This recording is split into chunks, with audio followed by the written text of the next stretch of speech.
남편이 쓰러진 것은 화요일 저녁이었다. 최인숙은 그날 저녁 마트에서 돌아오고 있었다.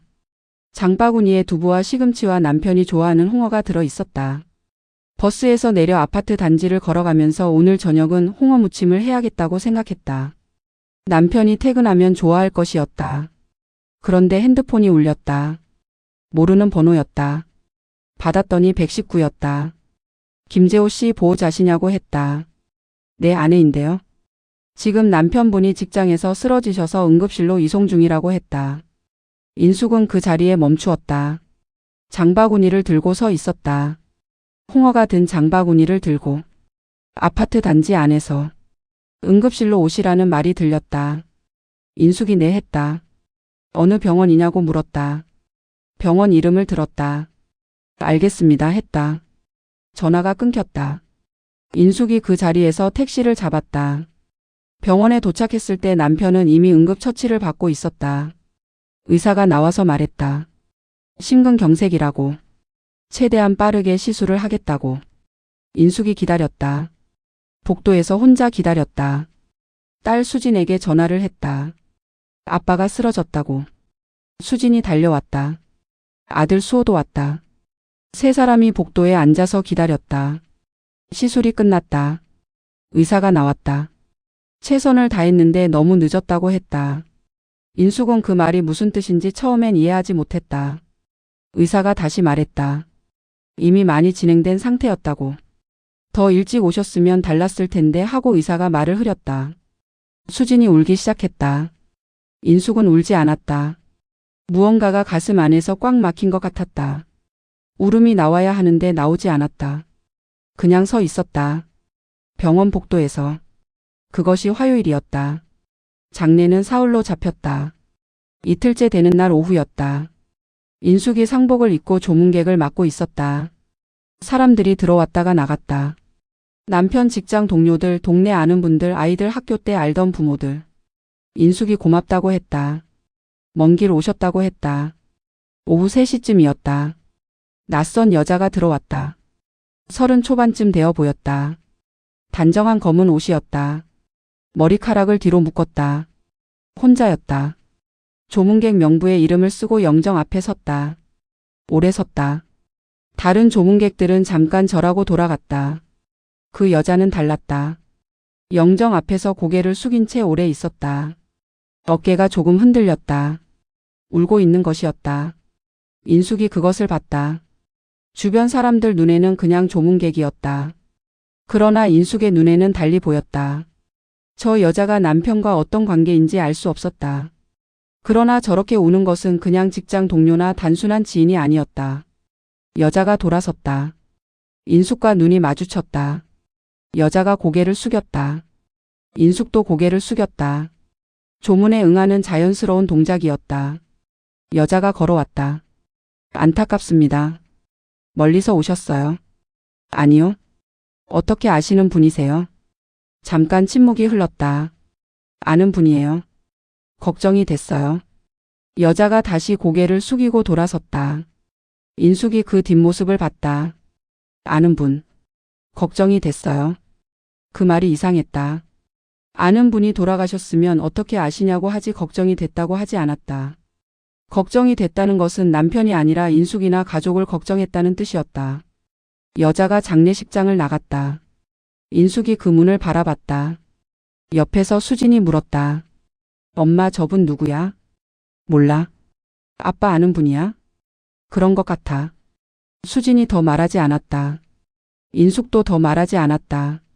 그러나 그 여자의 흔들리던 어깨가 인숙의 머릿속에서 오래 남았다. 저녁이 됐다. 조문객이 줄었다. 인숙이 잠깐 자리를 비워 세면대에서 손을 씻으면서 거울을 봤다. 58세의 얼굴이었다. 눈이 부어 있었다. 사흘 동안 제대로 자지 못한 얼굴이었다. 남편이 없었다. 그 사실이 지금 이 순간 처음으로 실감이 됐다. 장례가 끝난 것은 목요일이었다. 발인을 마치고 납골당에 모셨다. 아이들이 인숙을 부축했다. 인숙이 걸었다. 발이 움직이고 있었지만 어디로 걷는지 알 수 없었다. 집에 돌아온 것은 저녁 늦게였다. 수진이 이틀만 있다가 가겠다고 했다. 수호도 며칠 있겠다고 했다. 인숙이 괜찮다고 했다. 아이들이 듣지 않았다. 그날 밤 인숙이 혼자 거실에 앉았다. 아이들이 잠들고 나서였다. 집 안이 조용했다. 30년 동안 두 사람이 채웠던 집이 지금은 너무 컸다. 그 여자가 떠올랐다. 장례식 이틀째에 왔던 여자. 영정 앞에서 오래 울던 여자. 아는 분이라고만 하고 사라졌던 여자. 인숙이 조문객 명부를 가져왔다. 장례식장에서 챙겨온 것이었다. 하나씩 이름을 봤다. 모르는 이름이 있었다. 남편 직장 동료들은 이름이 낯설 수 있었다. 그러나 그 여자가 쓴 이름을 찾으면 알 수 있었다. 한 줄씩 봤다. 서지민. 이름 옆에 주소 대신 짧게 적힌 것이 있었다. 마음으로 기도합니다. 서지민. 인숙이 그 이름을 핸드폰 메모에 받아 적었다.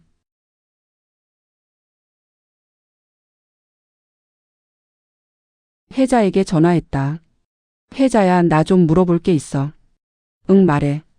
장례식에 서지민이라는 사람이 왔는데 30쯤 된 여자인데 혹시 인재호 알던 사람 중에 그런 사람 있어? 그게 누군데? 나도 몰라. 그게 문제야. 혜자가 잠깐 침묵했다. 왜 그 사람이 신경 쓰여?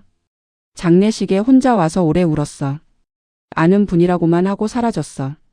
혼자 왔어? 응. 30쯤 됐다고? 응. 혜자가 또 잠깐 침묵했다. 인수가? 응. 재호 씨 직장 동료들한테 물어봤어? 물어봤는데 모른다고 해. 그러면 직장 쪽은 아닌 거네. 그렇지. 인숙이 기다렸다. 혜자가 다음에 무슨 말을 할지. 다른 데서 아는 사람일 수도 있지. 어떤 다른데? 그건 내가 어떻게 알아? 혜자야. 응. 이상하지 않아? 아내도 모르는 여자가 남편 장례식에 혼자 와서 우는 게. 이상하긴 이상하지.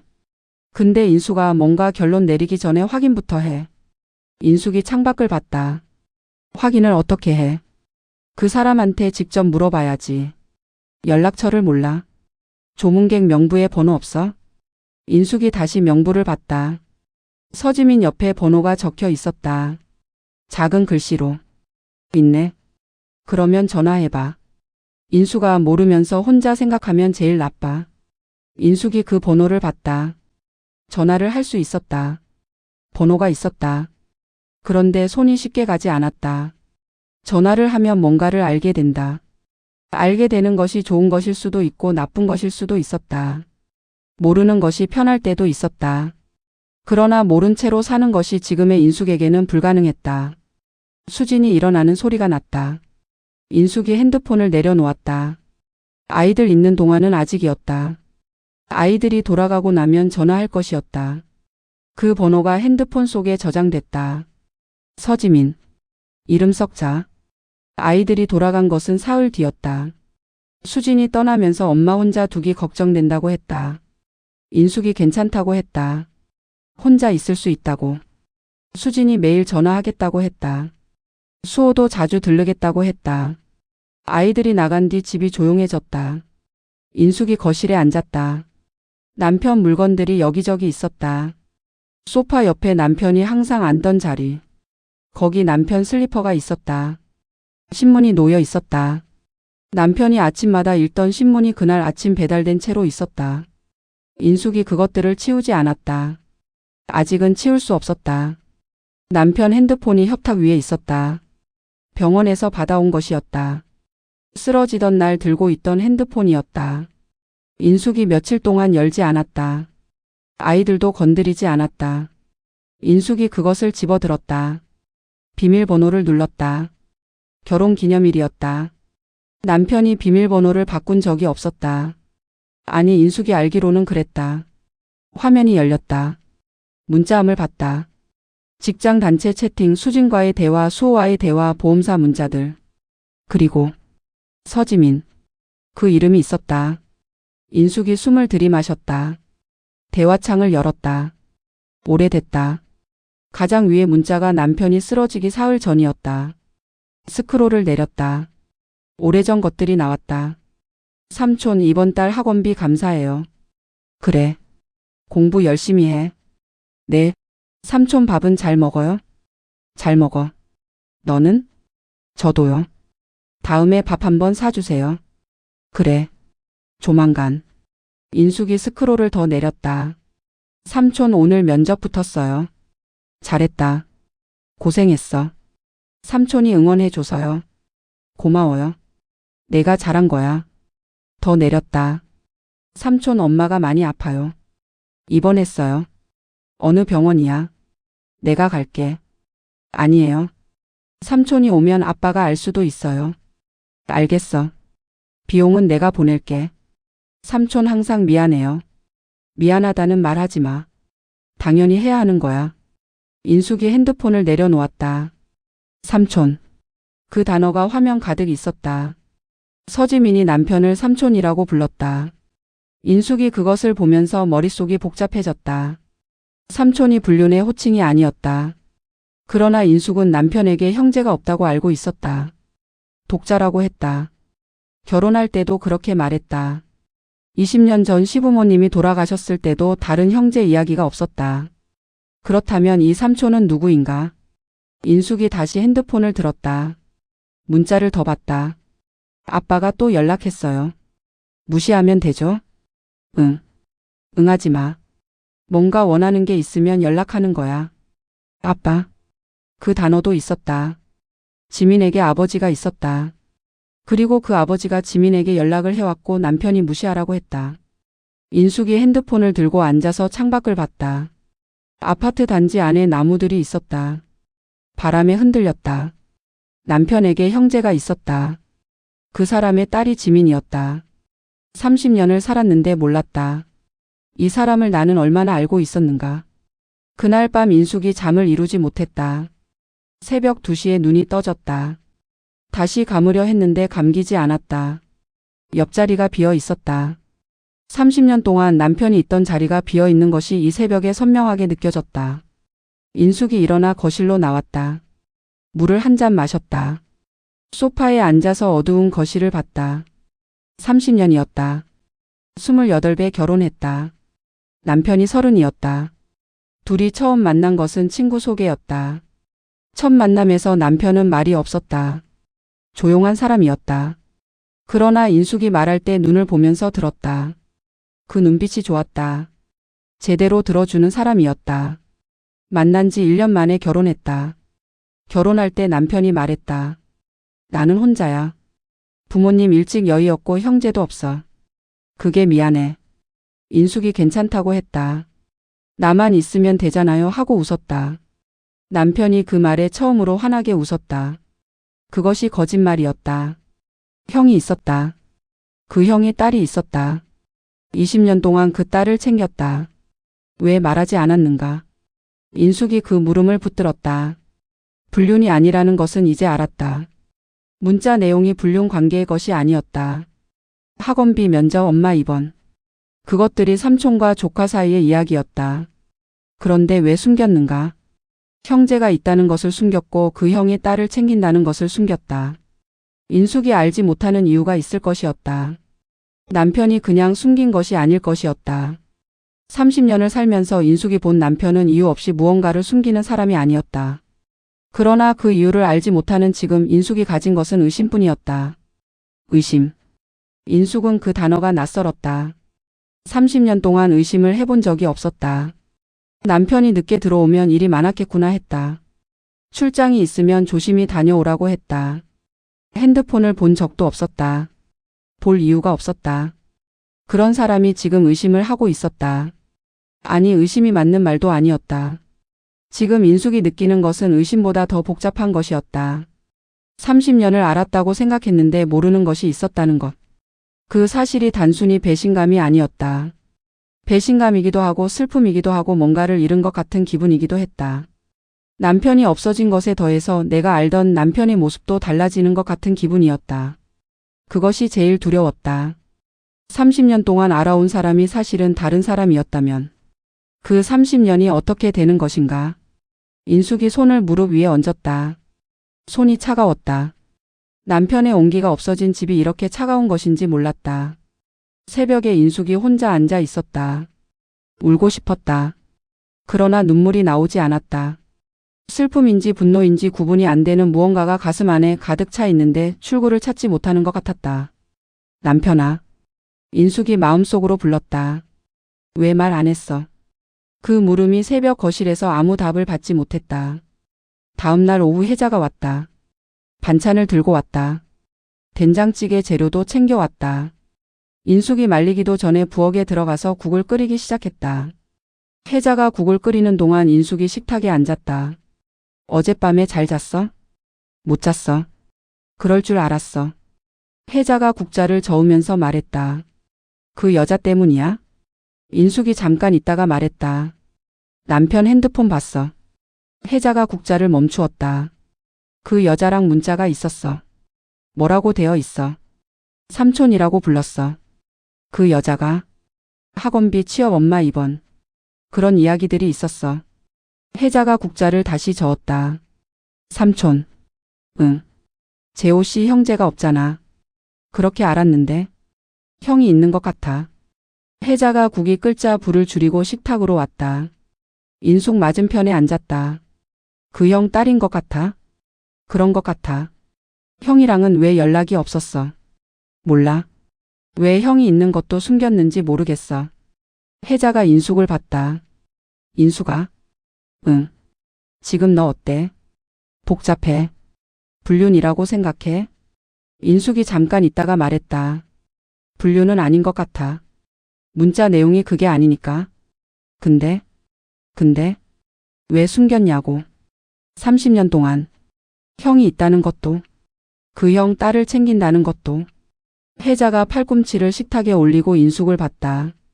인숙아, 나 솔직하게 말해도 돼? 말해. 재호 씨가 죽었잖아. 인숙이 혜자를 봤다. 이제 재호 씨한테 물어볼 수 없잖아. 그 말이 하고 싶어서. 알아? 그러면 지금 알 수 있는 방법이 뭐야? 인숙이 대답하지 않았다. 그 여자한테 물어보는 수밖에 없어. 서지민이라고 했지. 그 사람한테 물어봐야 해. 갑자기 전화해서 어떻게 물어봐? 갑자기라도 해야지. 안 하면 평생 모르잖아. 인숙이 손을 식탁 위에 얹었다. 두려워. 뭐가? 알게 되는 게. 혜자가 인숙을 봤다. 인숙아? 응. 모르는 것보다 아는 게 나아. 어떤 진실이든. 그게 나쁜 진실이면. 나쁜 진실도 알아야 앞으로 갈 수 있어. 모르면 계속 이 자리야. 인숙이 혜자를 봤다. 30년 친구였다. 혜자가 직설적이라는 것을 알았다. 그래서 힘든 말도 할 수 있는 사람이었다. 그리고 인숙아. 응.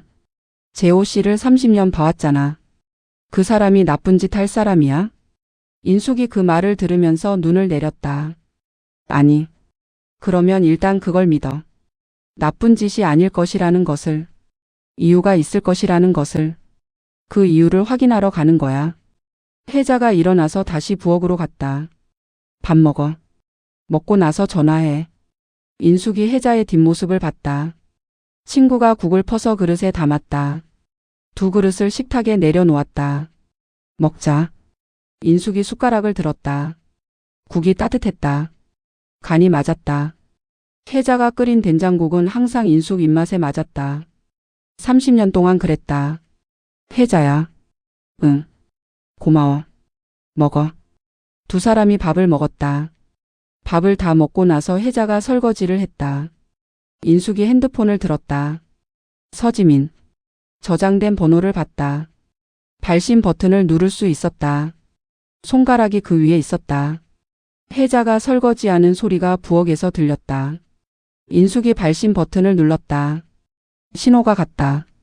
1번, 2번, 3번. 받지 않았다. 인숙이 핸드폰을 내려놓으려는 순간 연결됐다. 여보세요? 낯선 여자 목소리였다. 조심스러운 목소리였다. 인숙이 잠깐 눈을 감았다가 떴다. 서지민 씨 맞으세요? 네, 저 최인숙이에요. 김재호 씨 아내예요. 전화 너머에서 숨소리가 멈추었다. 인숙이 기다렸다. 전화 너머에서 한참 아무 소리가 없었다. 인숙이 기다렸다. 끊어야 하나 생각할 때쯤 지민이 말했다. 어떻게 제 번호를? 조문객 명부에 있었어요. 또 침묵이 흘렀다. 만날 수 있을까요? 지민이 잠깐 있다가 말했다. 무슨 말씀을 하시려고요? 장례식에 오셨잖아요. 남편이랑 어떤 관계인지 알고 싶어요. 그건 궁금해요. 아내로서. 지민이 아무 말도 하지 않았다. 인숙이 덧붙였다. 나쁘게 생각하는 게 아니에요. 그냥 알고 싶어요. 전화 너머에서 숨소리가 들렸다. 생각하는 소리였다. 괜찮으시면 이번 주말에 시간 내주실 수 있어요? 토요일 오후에. 말씀해 주신 곳으로 갈게요. 서초 쪽 카페로 오실 수 있어요? 네. 약속이 잡혔다. 전화를 끊고 나서 인숙이 핸드폰을 내려놓았다. 혜자가 부엌에서 나왔다.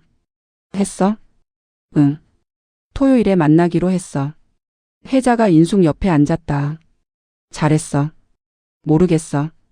잘한 건지. 잘한 거야. 일단 앞으로 가는 거잖아. 인숙이 창밖을 봤다. 남편이 쓰러진 지 열흘이 됐다. 장례를 치렀다. 납골당에 모셨다. 그리고 이제 낯선 여자를 만나러 가야 했다. 삶이 이렇게 흘러가는 것인지 인숙은 알 수 없었다. 토요일 오전에 인숙이 거울 앞에 섰다. 무슨 옷을 입어야 하는지 몰랐다. 장례 이후 검은 옷만 입고 있었다. 오늘은 검은 옷을 입지 않기로 했다. 남색 코트를 꺼냈다. 단정한 차림이 됐다. 카페에 도착한 것은 약속 시간보다 10분 일찍이었다. 안으로 들어서니 지민이 먼저 와 있었다. 창가 자리에 앉아 있었다. 인숙을 보더니 일어섰다. 두 사람이 마주 섰다.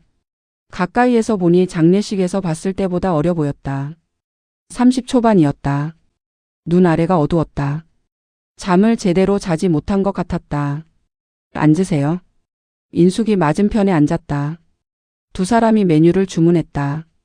인숙은 따뜻한 차를 시켰다. 지민도 같은 것을 시켰다.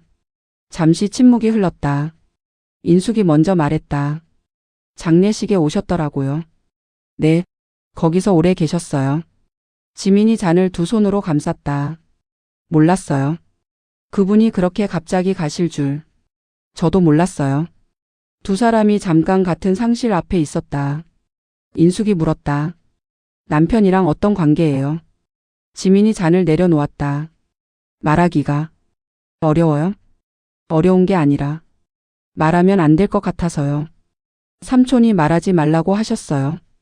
삼촌. 인숙이 그 단어를 들으면서 확인이 됐다. 지민이 남편을 삼촌이라고 불렀다. 남편 핸드폰에 문자가 있었어요. 삼촌이라고 부르는 문자들이. 지민의 얼굴이 굳었다. 보셨군요. 아내니까요. 지민이 창밖을 봤다. 무언가를 결정하는 시간이 흘렀다. 삼촌이 말하지 말라고 했는데 삼촌이 없잖아요. 이제 그 말이 차갑게 들릴 수 있었다. 인숙도 그것을 알았다. 그러나 사실이었다. 남편은 없었다. 지킬 비밀도 이제는 없는 것이었다. 지민이 인숙을 봤다. 제가 말하면 화가 많이 나실 수 있어요. 알아요. 그래도요. 알면서 듣겠다는 거예요. 지민이 잔을 다시 들었다가 내려놓았다. 저는 삼촌 아버지 딸이에요. 인숙이 들었다.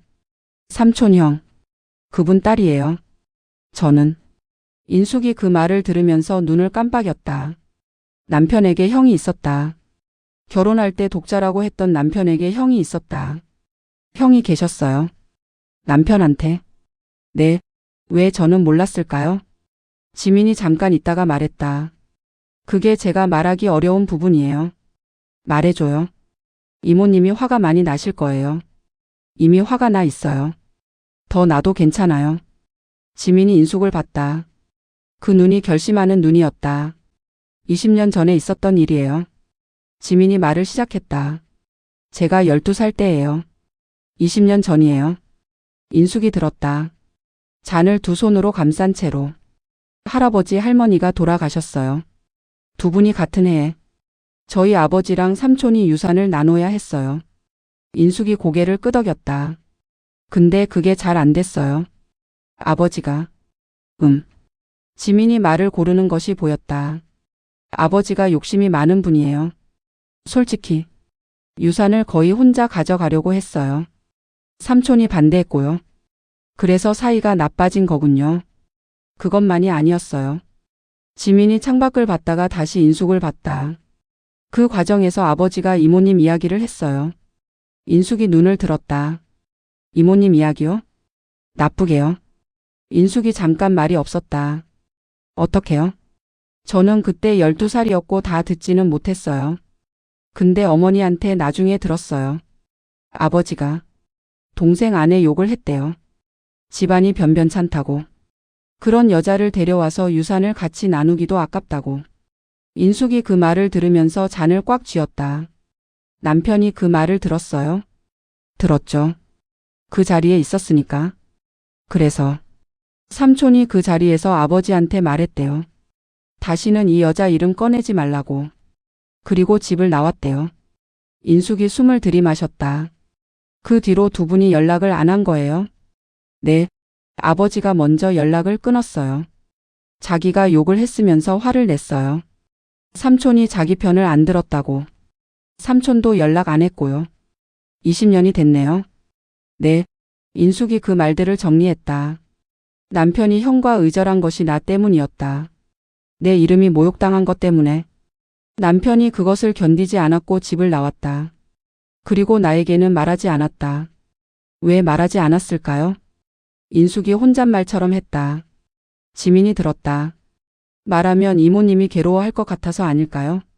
괴로워할 것 같아서. 형 때문에 의절했다는 것보다 자기 때문에 가족 사이가 벌어진 게 됐다는 것을 이모님이 알면 자책할 것 같아서. 인숙이 눈을 내렸다. 그럴 것이었다. 남편을 알았다. 그 사람이 왜 말하지 않았는지. 인숙이 알면 자신 때문에 형제가 의절됐다고 자책할 것을 알았을 것이었다. 그래서 말하지 않았다. 지민 씨는 어떻게 삼촌이랑 연락이 된 거예요? 어머니 때문이에요. 어머니가 아버지랑 이혼하셨거든요. 제가 고등학교 때. 그때 삼촌이 어머니한테 연락을 해왔어요. 어렵지 않냐고. 도움이 필요하면 말하라고. 남편이 먼저 연락을 했군요. 네. 형이랑은 의절했지만 조카가 어떻게 사는지는 알고 싶었던 것 같아요. 어머니한테 연락해서 저 안부를 물어봤대요. 그때 이모님한테는요? 말 안 하셨죠. 그 사실을 말하면 또 다 말해야 하니까. 인숙이 고개를 끄덕였다. 비밀이 눈덩이처럼 굴렀던 것이었다. 처음에 한 가지를 숨기면 그것을 유지하기 위해 다른 것도 숨겨야 했다. 남편이 그렇게 20년을 산 것이었다. 삼촌이 많이 도와줬어요. 지민이 말했다. 학원비 등록금. 취업할 때도 조언해 주셨고 어머니 아플 때도요. 매달 보냈군요. 어떻게 아세요? 문자에 있었어요. 이번 달 학원비 감사해요 하는. 지민이 눈을 내렸다. 어머니가 오래 편찮으셨어요. 삼촌이 없었으면 제가 어떻게 됐을지 몰라요. 인숙이 그 말을 들으면서 창밖을 봤다. 남편이 한 것들이 하나씩 보였다. 형과 의절하면서 조카만은 챙겼다. 아내한테는 말하지 않고 혼자서 20년 동안. 그 무게가 얼마나 됐을까? 인숙이 눈이 뜨거워졌다. 이모님. 지민이 말했다. 삼촌이 이모님 이야기 자주 했어요. 자기 아내가 얼마나 좋은 사람인지.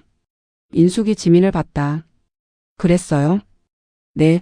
그래서 저는 이모님을 이미 아는 것 같았어요. 한 번도 뵌 적 없는데. 인숙이 눈물이 흘렀다.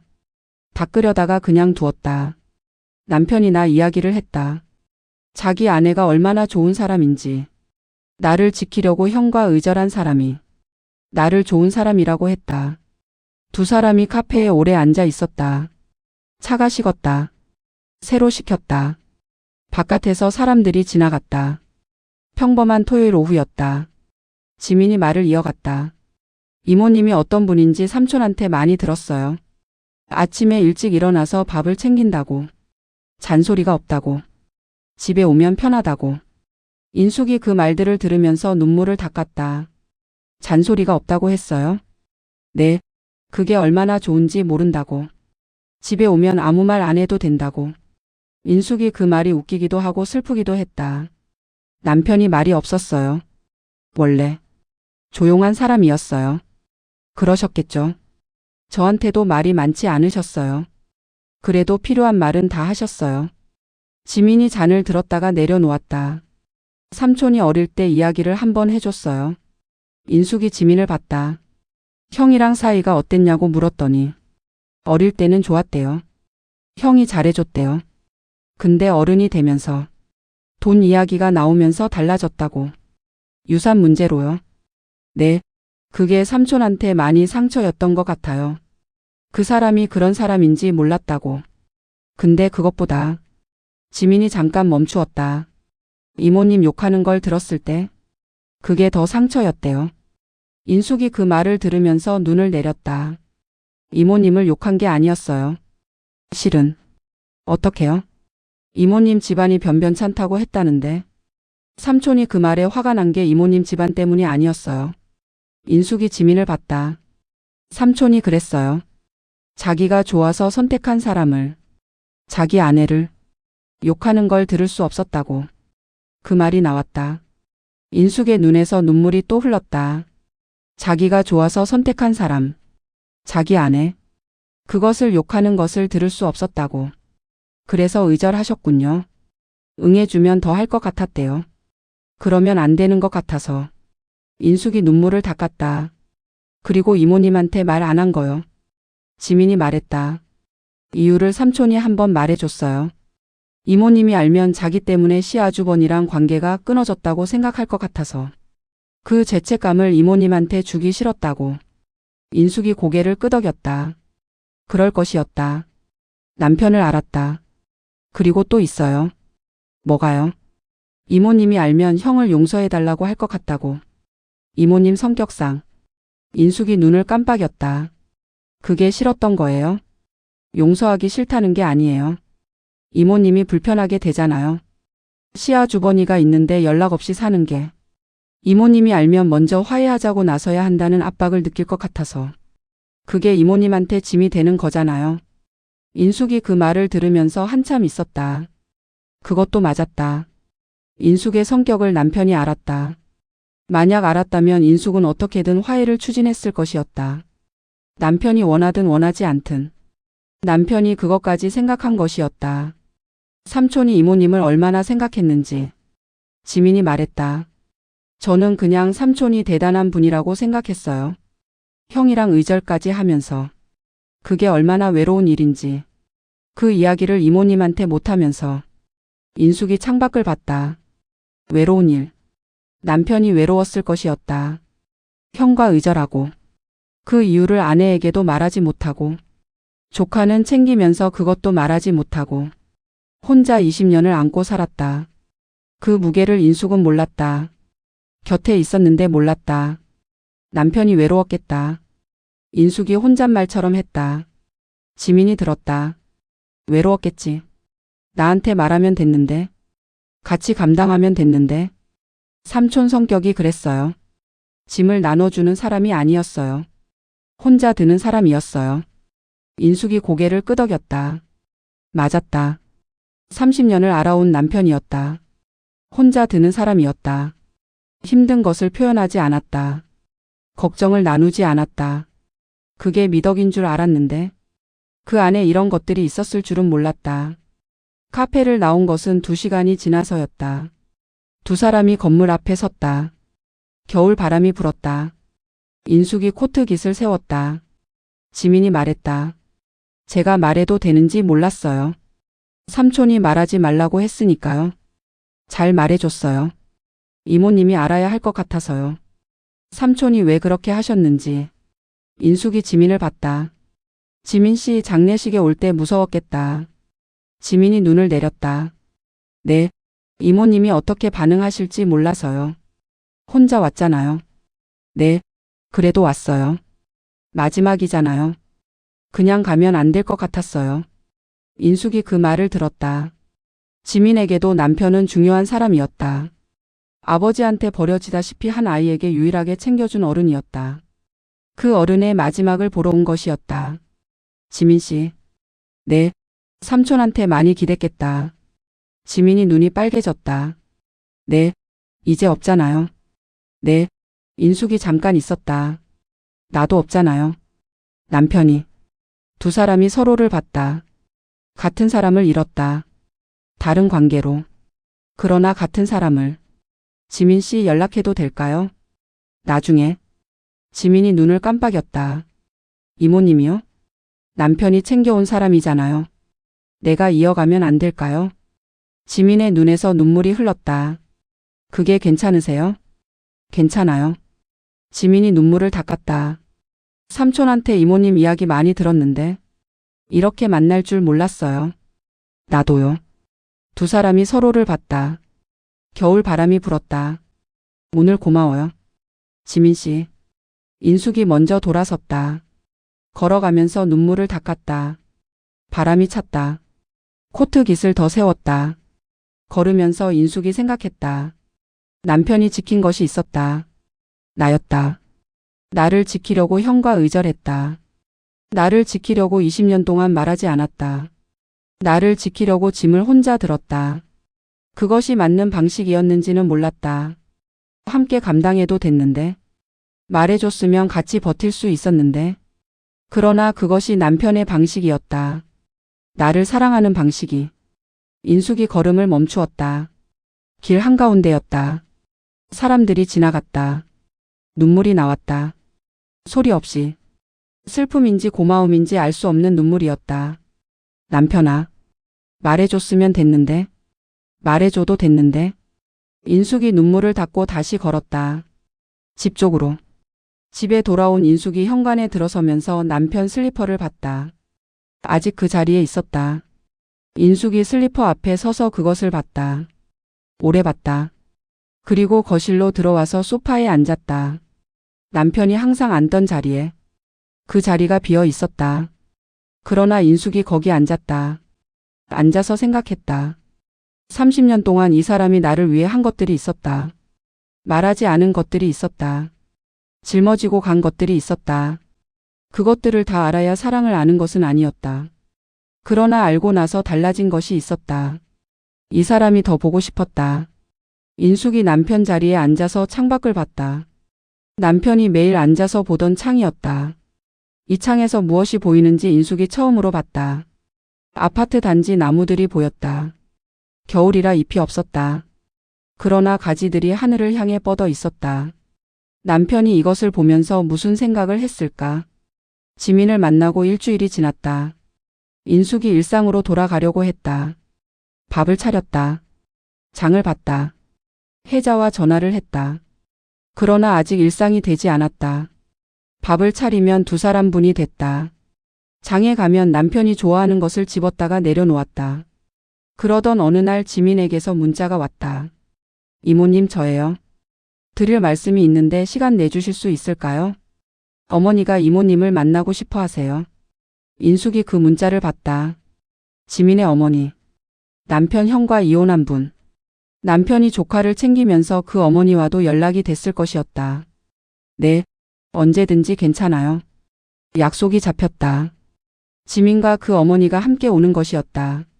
인숙 집 근처 식당으로 오겠다고 했다. 만남은 다음 날 점심이었다. 지민이 어머니를 모시고 왔다. 박순이였다. 60 초반으로 보였다. 작은 체형의 단정한 옷차림이었다. 인숙을 보더니 먼저 고개를 깊이 숙였다. 형제분 아내 되시는 분이군요. 네, 최인숙이에요. 오래됐습니다. 뵙고 싶었는데. 세 사람이 자리에 앉았다. 음식을 시키면서 순이가 말했다. 재호 씨 부고를 듣고요. 마음이 많이 안 좋았습니다. 고마워요. 재호 씨가 저희한테 얼마나 큰 분이었는지요. 순이가 물을 한 모금 마셨다. 재철이랑 이혼하고 나서 지민이가 고등학생이었는데 앞이 막막했어요. 재철이가 양육비도 제대로 안 줬거든요. 인숙이 들었다. 그때 재호 씨가 연락을 해왔어요. 지민이 어머니 잘 있냐고. 어렵지 않냐고. 먼저 연락하셨군요. 네, 저는 깜짝 놀랐어요.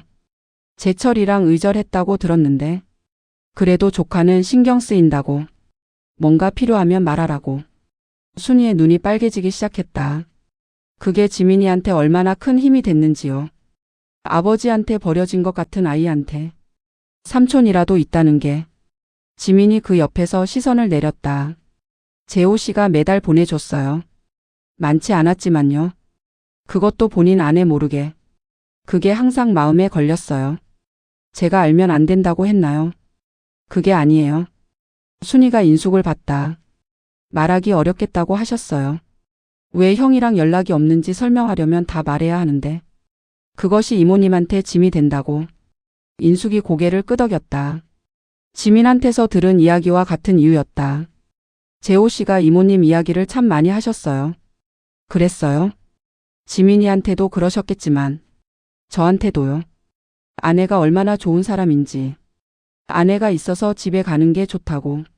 인숙이 눈물이 날 것 같아서 물을 마셨다. 미안하다는 말씀을 이모님한테 전해달라고 하셨어요.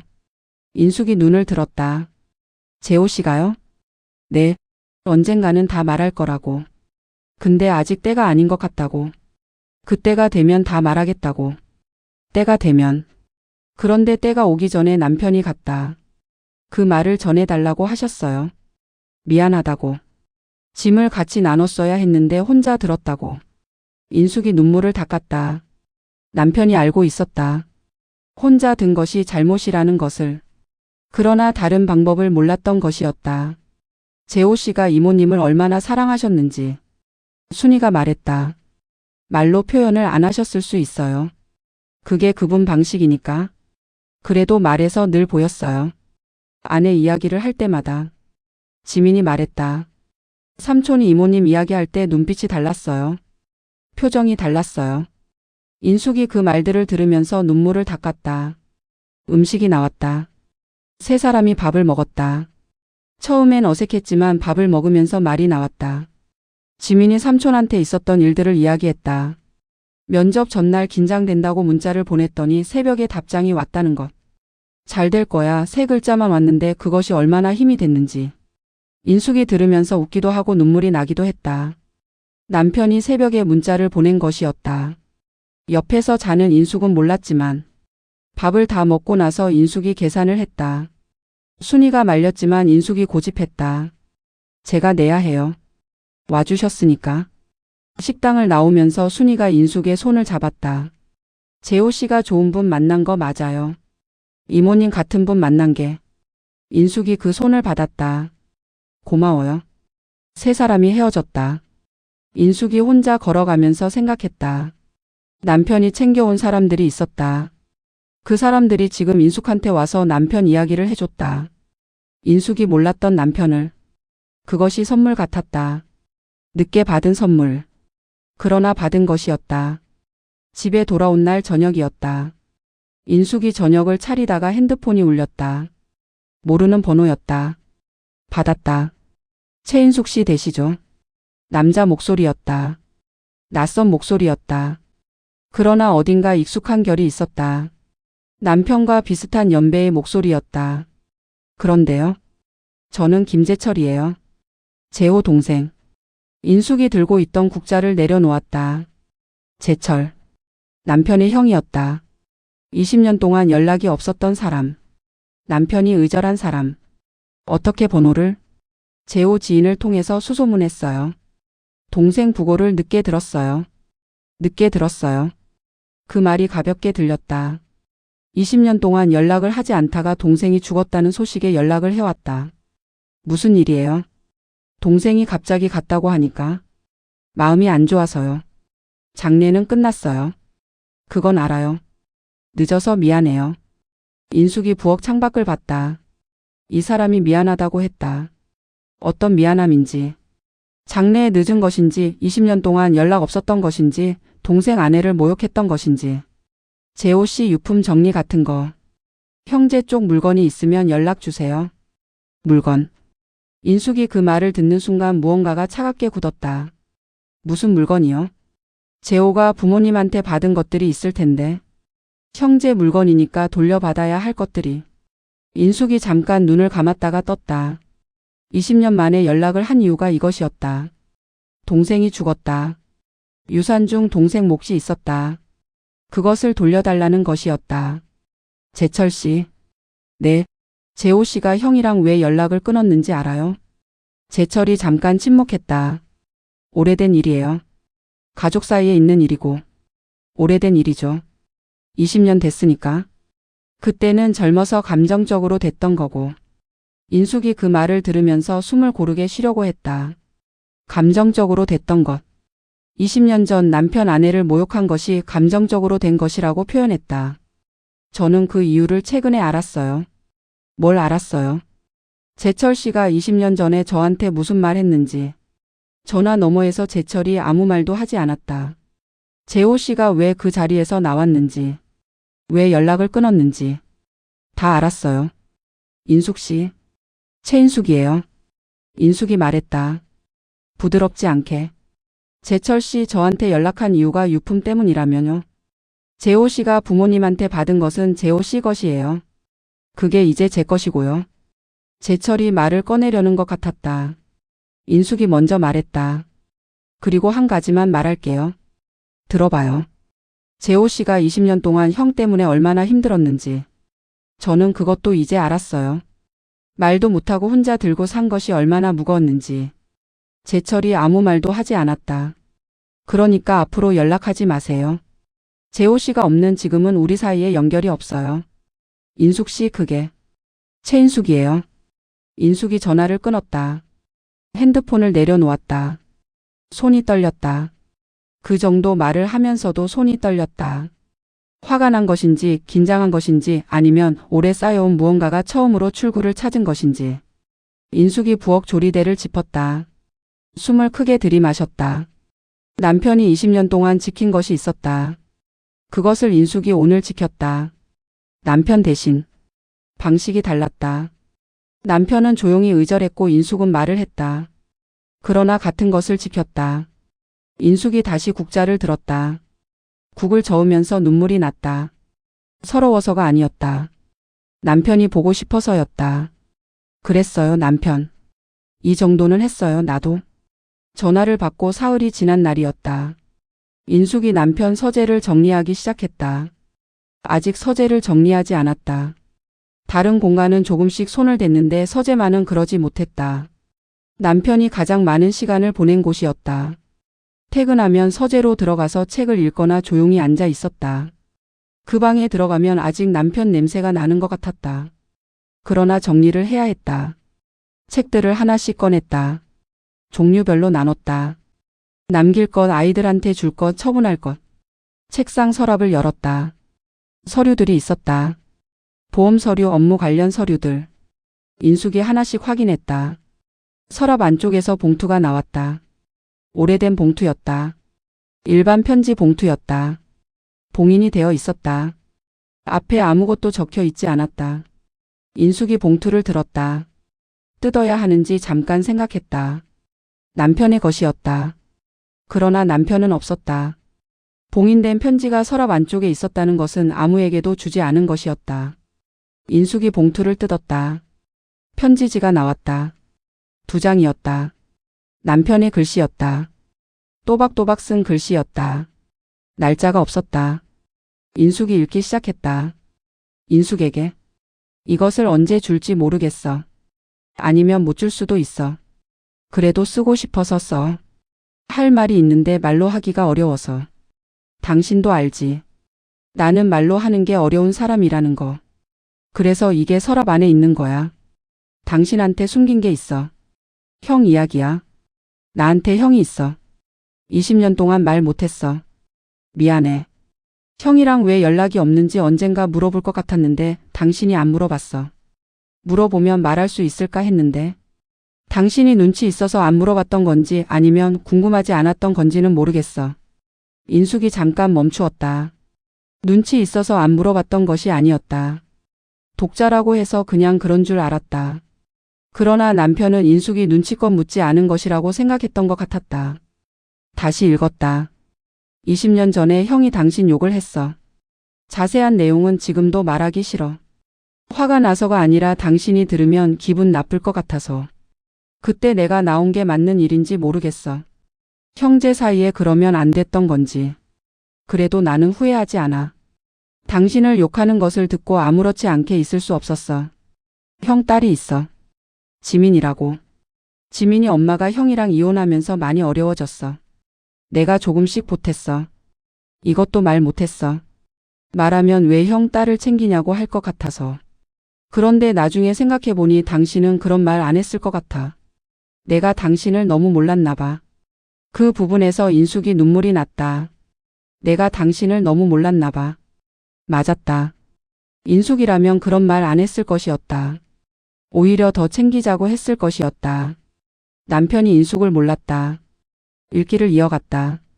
당신한테 미안한 것들이 있어. 말을 잘 못해서 미안해. 당신이 잘했다고 해줄 때 그냥 넘기는 경우가 많았어. 고맙다는 말도 적게 했어. 밥이 맛있어도 그냥 먹었어. 당신이 속상해도 어떻게 해줄지 몰라서 그냥 옆에만 있었어.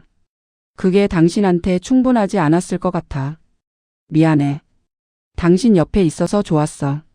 집에 오면 당신이 있어서 좋았어. 그 말을 자주 못했는데. 자주 했어야 했는데. 나중에 말할게. 언젠가 때가 되면 이 편지 줄게. 아니면 그냥 말할게. 용기를 내서. 재호가. 인숙이 편지를 내려놓았다. 손이 떨렸다. 나중에 말할게. 언젠가 때가 되면. 그 나중이 오지 않았다. 인숙이 편지를 들고 서재 바닥에 주저앉았다. 소리가 났다. 처음으로 소리를 내어 울었다. 남편이 떠난 뒤 제대로 울지 못했다. 눈물이 나긴 했는데 소리가 없었다. 그런데 지금 소리가 났다. 당신이 있어서 좋았다고 했다. 집에 오면 좋았다고 했다. 나도 그랬어. 남편이 있어서 좋았어. 있을 때 말할 걸. 있을 때 더 들을 걸. 인숙이 편지를 가슴에 안고 울었다. 서재 안에서. 남편이 앉던 자리에서. 혼자서. 한참을 울었다. 얼마나 지났는지 몰랐다. 눈물이 멈추었을 때 인숙이 서재 바닥에 앉아 있었다. 등이 책상에 기대어 있었다. 창밖이 어두워져 있었다. 인숙이 일어섰다. 거울을 보니 눈이 많이 부어 있었다. 찬물로 세수를 했다. 거실로 나왔다. 집안이 조용했다. 30년 동안 두 사람이 채웠던 집이었다. 남편이 없어진 지 한 달이 됐다. 그 한 달 동안 인숙이 버텼다. 장례를 치르고 지민을 만나고 순이를 만나고 제철 전화를 받고 그 모든 것을 하는 동안 제대로 무너진 적이 없었다. 오늘 무너졌다. 그것이 나쁘지 않았다. 편지 덕이었다. 서랍 안에 있던 편지. 붙이지 않은 편지. 남편이 쓰고 주지 못한 편지. 인숙이 소파에 앉았다. 편지를 다시 펼쳤다. 당신한테 미안한 것들이 있어. 그 줄을 다시 읽었다. 남편이 미안하다고 했다. 말을 잘 못해서. 고맙다는 말을 적게 해서. 밥이 맛있어도 그냥 먹어서. 인숙이 그것들을 생각했다. 밥이 맛있어도 그냥 먹었다. 맞았다. 남편이 맛있다는 말을 잘하지 않았다. 그러나 언제나 다 먹었다. 남기는 법이 없었다. 그게 맛있다는 표현인 줄 인숙이 나중에 알았다. 남편이 옆에 있어서 좋다는 말도 잘하지 않았다. 그러나 항상 집에 왔다. 늦는 날도 있었지만 항상 돌아왔다. 돌아와서 인숙이 있는 쪽으로 왔다. 그게 표현이었다. 말이 아닌 방식의 표현. 인숙이 그것을 몰랐던 것은 아니었다. 알면서도 가끔은 말 한마디가 그리웠다. 잘했어, 고마워, 맛있어. 그 말들이. 그런데 편지에 있었다. 말하지 못한 것들이. 집에 오면 당신이 있어서 좋았어. 인숙이 편지를 다시 접었다. 핸드폰을 들었다. 혜자에게 전화했다. 혜자야. 응. 왜? 또 울었어? 목소리가. 응. 많이 울었어. 왜? 편지가 있었어. 남편 서재에. 편지? 붙이지 않은 편지. 나한테 쓴 거. 서랍 안에 있었어. 혜자가 잠깐 침묵했다. 뭐라고 했어? 인숙이 잠깐 있다가 말했다. 미안하다고. 당신이 있어서 좋았다고. 전화 너머에서 혜자가 숨을 들이쉬는 소리가 들렸다. 그 사람이. 응. 말 못하는 사람이 쓴 거잖아. 그러게. 인수가? 응. 그 사람 좋은 사람이었어. 재호 씨. 알아? 30년 살면서 몰랐는데 이제 알았네. 인숙이 웃음이 났다. 눈물이 아직 남아있는데 웃음이 났다. 몰랐던 게 아니에요, 그건. 뭐가? 좋은 사람인 건 알았어. 이렇게 세세하게는 몰랐어도. 혜자가 웃었다. 그래. 그건 맞다. 두 사람이 잠깐 말없이 전화를 잡고 있었다. 혜자야. 응. 고마워. 확인하기 전엔 아무것도 모른다고 했잖아. 그 말 덕에 움직였어. 별거 아니야. 별거야. 나한테는. 혜자가 말했다. 인수가 이제 어떻게 할 거야? 인숙이 창밖을 봤다. 밤이 됐다. 가로등이 켜져 있었다. 살아야지. 어떻게 하긴. 혼자지. 뭐, 무섭지 않아? 인숙이 잠깐 생각했다. 무서운데? 그래도 가야지. 혜자가 말했다. 내가 있잖아. 알아? 재호 씨도 있어. 다른 방식으로. 인숙이 그 말을 들으면서 눈을 내렸다. 다른 방식으로. 지민이 있었다. 순이가 있었다. 편지가 있었다. 남편이 남긴 것들이 있었다. 전화 끊을게. 이제 좀 자야겠어. 그래. 자. 내일 내가 갈게. 안 와도 돼. 가려고. 인숙이 웃었다. 알겠어. 전화를 끊고 인숙이 소파에 누웠다. 천장을 봤다. 오늘 처음으로 제대로 울었다. 그리고 지금은 울음이 멈추었다. 가슴 안에 뭔가가 조금 가벼워진 것 같았다. 무너졌다가 다시 일어서는 것이 이런 것인지 몰랐다. 일어서는 것이 아직 완전히 된 것은 아니었다. 그러나 방향이 생겼다. 앞으로 가야 했다. 남편이 그러기를 원할 것이었다. 일주일이 지났다. 인숙이 일상을 조금씩 회복하고 있었다. 아침에 일어나서 밥을 차렸다. 한 사람분이었다. 처음엔 두 사람분을 차리다가 멈추는 일이 반복됐는데 이제는 한 사람분을 처음부터 차렸다. 그것이 익숙해지는데 한 달이 걸렸다. 장을 봤다. 마트에서 남편이 좋아하던 것들을 집었다가 내려놓는 일이 여전히 있었다. 그러나 그 시간이 짧아졌다. 혜자를 만났다. 밥을 먹고 산책을 했다. 오래간만에 웃었다. 크게 웃지 않았지만 웃었다. 그리고 어느 날 오후에 인숙이 지민에게 전화를 했다. 지민 씨. 네 이모님. 밥 한번 먹자고요. 저번에 그랬잖아요. 전화 너머에서 지민이 잠깐 있었다. 이모님이 괜찮으세요? 왜요? 장례 후에 만난 거니까. 많이 힘드실 것 같아서요. 인숙이 말했다. 힘들어요. 그래도 밥은 먹어야지. 지민이 웃는 소리가 났다. 작은 웃음이었다. 네, 좋아요. 이번 주 토요일에 시간 돼요? 네, 뭐 먹고 싶어요? 아무거나요. 아무거나 말고. 먹고 싶은 거. 지민이 잠깐 있다가 말했다. 삼촌이 맨날 약속하고 못 지킨 게 있어요. 뭐가요? 제가 취업했을 때 맛있는 거 사준다고 했어요. 근데 바쁘다고 미뤄지다가 결국 못 갔어요. 인숙이 그 말을 들으면서 눈을 내렸다. 뭐 먹으려고 했어요? 부대찌개요. 제가 부대찌개를 엄청 좋아하는데. 삼촌이 알고 거기 같이 가자고 했어요. 인숙이 잠깐 생각했다. 그러면 부대찌개 먹읍시다. 삼촌 대신. 지민이 아무 말도 하지 않았다. 싫어요? 아니요. 목소리가 작아졌다. 그게 좀 울컥해서요. 인숙이 고개를 끄덕였다. 울컥해도 돼요. 밥은 먹을 수 있잖아요. 네, 토요일에 봐요. 전화를 끊고 인숙이 핸드폰을 내려놓았다. 삼촌이 약속하고 못 지킨 것. 인숙이 대신 지켜주는 것. 남편이 챙겨온 것들을 인숙이 이어가는 것. 그것이 지금 인숙이 할 수 있는 것이었다. 토요일이 됐다. 인숙이 지민이 말한 부대찌개 식당을 미리 알아봤다. 의정부 쪽이 유명하다고 했다. 멀었지만 일부러 갔다. 지민이 먼저 와 있었다. 인숙이 들어서자 지민이 일어섰다. 두 사람이 마주 섰다. 처음 카페에서 만났을 때보다 지민 표정이 조금 부드러워졌다. 긴장이 덜했다. 멀리까지 오셨어요. 여기가 맛있다고 하더라고요. 자리에 앉았다. 메뉴를 봤다. 인숙이 부대찌개 2개를 시켰다. 삼촌이 어딜 좋아했는지 알아요. 지민이 말했다. 어디로? 삼겹살이요. 삼겹살 구워서 상추에 싸 먹는 거요. 이모님이 잘 구워주신다고 했어요. 인숙이 웃었다. 잘 굽긴 뭘. 그냥 구운 거지. 삼촌이 이모님이 굽는 게 제일 맛있다고 했어요. 인숙이 그 말을 들으면서 눈이 뜨거워졌다. 울지 않으려고 물을 마셨다. 지민 씨. 네. 남편 이야기 많이 해줘요. 제가 모르는 것들. 지민이 인숙을 봤다. 알고 싶어요. 내가 몰랐던 남편 이야기들이. 지민 씨가 아는 것들. 지민이 고개를 끄덕였다.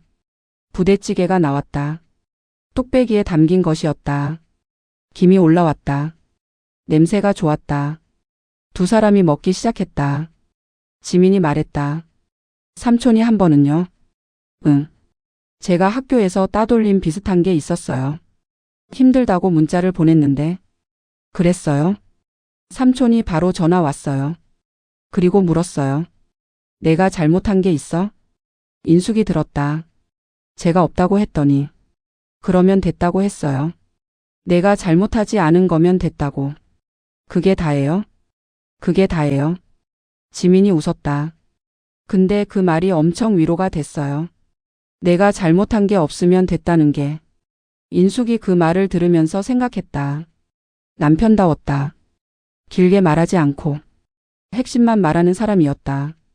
삼촌이 말이 적었는데 말할 때는 정확했어요. 그게 남편 방식이었어요. 이모님은 어때요? 남편이 없는 지금. 인숙이 부대찌개를 떠먹으면서 생각했다. 어떻게 살아야 할지 조금씩 알아가고 있어요. 힘드시죠? 힘들어요. 근데 힘들다고 안 사는 건 아니잖아요. 지민이 인숙을 봤다. 삼촌이 이모님 이야기할 때 눈빛이 그랬어요. 어떻게요? 강한 사람이라고. 인숙이 웃었다. 강한 것 없는데? 아니에요. 저는 이모님이 강한 분이라고 생각해요. 이것도 버텨내고 계시잖아요. 인숙이 부대찌개를 한 숟가락 더 떴다. 맛있었다. 뜨겁고 얼큰했다. 지민 씨. 네. 맛있어요? 네. 엄청 맛있어요. 다음엔 삼겹살 먹어요. 지민이 인숙을 봤다. 삼촌이 좋아하던 거요? 응. 내가 구워줄게요. 지민의 눈이 빨개졌다. 이모님. 왜요? 고마워요. 인숙이 고개를 끄덕였다. 두 사람이 부대찌개를 다 먹었다. 식당을 나오면서 지민이 말했다. 자주 봬도 될까요? 그러려고 전화한 거예요. 지민이 웃었다.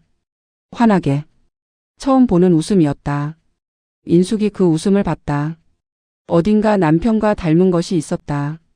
눈이 가늘어지는 방식이. 혈육이 아니었다. 그러나 남편이 챙겨온 아이였다. 남편의 사람이었다. 그것으로 충분했다. 봄이 왔다. 남편이 떠난 지 넉 달이 됐다. 인숙이 봄을 맞았다. 겨울 동안 앙상하던 아파트 단지 나무들의 잎이 돋기 시작했다.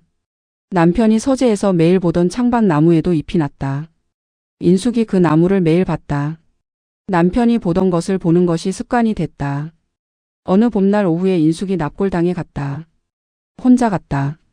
아이들이 같이 가겠다고 했지만 오늘은 혼자 가겠다고 했다. 아이들이 알겠다고 했다. 납골당 복도를 걸어 남편 자리에 섰다. 흰 국화꽃을 내려놓았다. 남편 사진을 봤다. 환하게 웃는 사진이었다. 가족 사진 찍을 때 수진이 억지로 웃으라고 해서 웃은 사진이었다. 자연스럽지 않은 웃음이었지만 그래서 더 남편 같았다. 왔어요. 인숙이 말했다. 편지 읽었어요. 서재에 있던 거. 남편 사진이 그냥 웃고 있었다. 미안하다고 했는데. 나도 미안한 게 있어요. 인숙이 잠깐 있었다. 당신이 어떤 사람인지 다 알려고 하지 않았어요. 30년을 살면서. 그냥 알고 있다고 생각했어요. 더 물어봤어야 했는데. 당신 어릴 때 이야기 힘든 거 있으면 말해. 그렇게 먼저 물어봤어야 했는데. 바깥에서 봄 바람이 부는 소리가 납골당 안까지 들렸다. 지민 씨 자주 봐요. 지난주에 삼겹살 먹었어요. 내가 구워줬어요. 지민 씨가 맛있다고 했어요. 당신이랑 비슷하게 잘 먹어요. 인숙이 입끝이 올라가는 것을 느꼈다. 재철 씨가 전화 왔었어요. 딱 잘라서 말했어요. 연락하지 말라고. 잘한 건지 모르겠는데. 당신이 20년 동안 지킨 것을 내가 지켜야 할 것 같았어요. 남편 사진이 그냥 그 웃음이었다. 외로워요. 솔직히. 인숙이 말했다. 집에 혼자 있으면, 밥을 혼자 먹으면, 아직 익숙하지 않아요. 익숙해질 것 같지 않아요. 그냥 그렇게 사는 거겠죠. 눈물이 났다. 그러나 소리를 내지 않았다. 당신이 집에 오면 좋았다고 했잖아요. 편지에. 나도 그랬어요. 당신이 집에 있으면 좋았어요. 말은 안 했는데 그냥 좋았어요. 인숙이 눈물을 닦았다. 봄이에요. 나무에 잎이 났어요. 당신 서재 창밖에. 매일 봐요. 당신이 보던 것. 납골당 안이 조용했다. 인숙이 잠깐 더 서 있었다. 그리고 돌아섰다. 복도를 걸어 나왔다. 밖으로 나오니 봄 햇볕이 따뜻했다. 바람이 불었다. 꽃이 피어 있었다. 작은 꽃들이었다. 납골당 입구에 심어진 꽃들이었다. 인숙이 그 꽃들을 잠깐 봤다. 핸드폰을 꺼냈다. 지민에게 문자를 보냈다. 지민 씨 오늘 납골당 다녀왔어요. 삼촌한테 지민 씨 이야기했어요. 자주 만나고 있다고. 잠시 후 지민에게서 답장이 왔다. 이모님. 저도 삼촌한테 말하고 싶었어요. 이모님 잘 계시다고. 다음에 같이 가요. 인숙이 그 문자를 읽으면서 걸었다. 같이 가요. 다음엔 같이 갈 것이었다. 버스 정류장으로 걸어가면서 인숙이 생각했다. 남편이 남긴 것들이 있었다. 편지가 있었다. 말하지 못한 것들이 담긴 편지. 지민이 있었다. 남편이 챙겨온 사람. 순이가 있었다. 남편이 선의를 알고 있는 사람. 혜자가 있었다. 30년 친구. 그리고 30년의 기억이 있었다. 말이 없던 남편이 다 먹었던 밥들. 늦어도 항상 돌아온 발소리. 옆에서 제대로 들어주던 눈빛. 좋은 사람이라고 했다는 말. 남편이 남긴 것들이 많았다. 없어진 것이 너무 컸다. 그래서 남은 것들이 처음엔 보이지 않았다. 이제 조금씩 보였다. 버스가 왔다. 인숙이 올라탔다. 창가에 앉았다. 버스가 출발했다. 봄 길이 흘렀다. 가로수에 잎이 달려 있었다. 꽃이 피어 있는 곳도 있었다. 인숙이 창밖을 봤다. 살아가는 것이었다. 남편이 있던 자리를 남편이 없이 살아가는 것이었다. 쉽지 않았다. 앞으로도 쉽지 않을 것이었다. 그러나 가는 것이었다. 남편이 집에 오면 좋았던 것처럼, 인숙이 있어서 좋았던 것처럼, 이제는 지민이 있었다. 혜자가 있었다. 아이들이 있었다. 그것들이 이어지는 것이었다. 버스가 달렸다. 봄이 창밖으로 흘렀다. 최인숙의 봄이 그렇게 시작되고 있었다.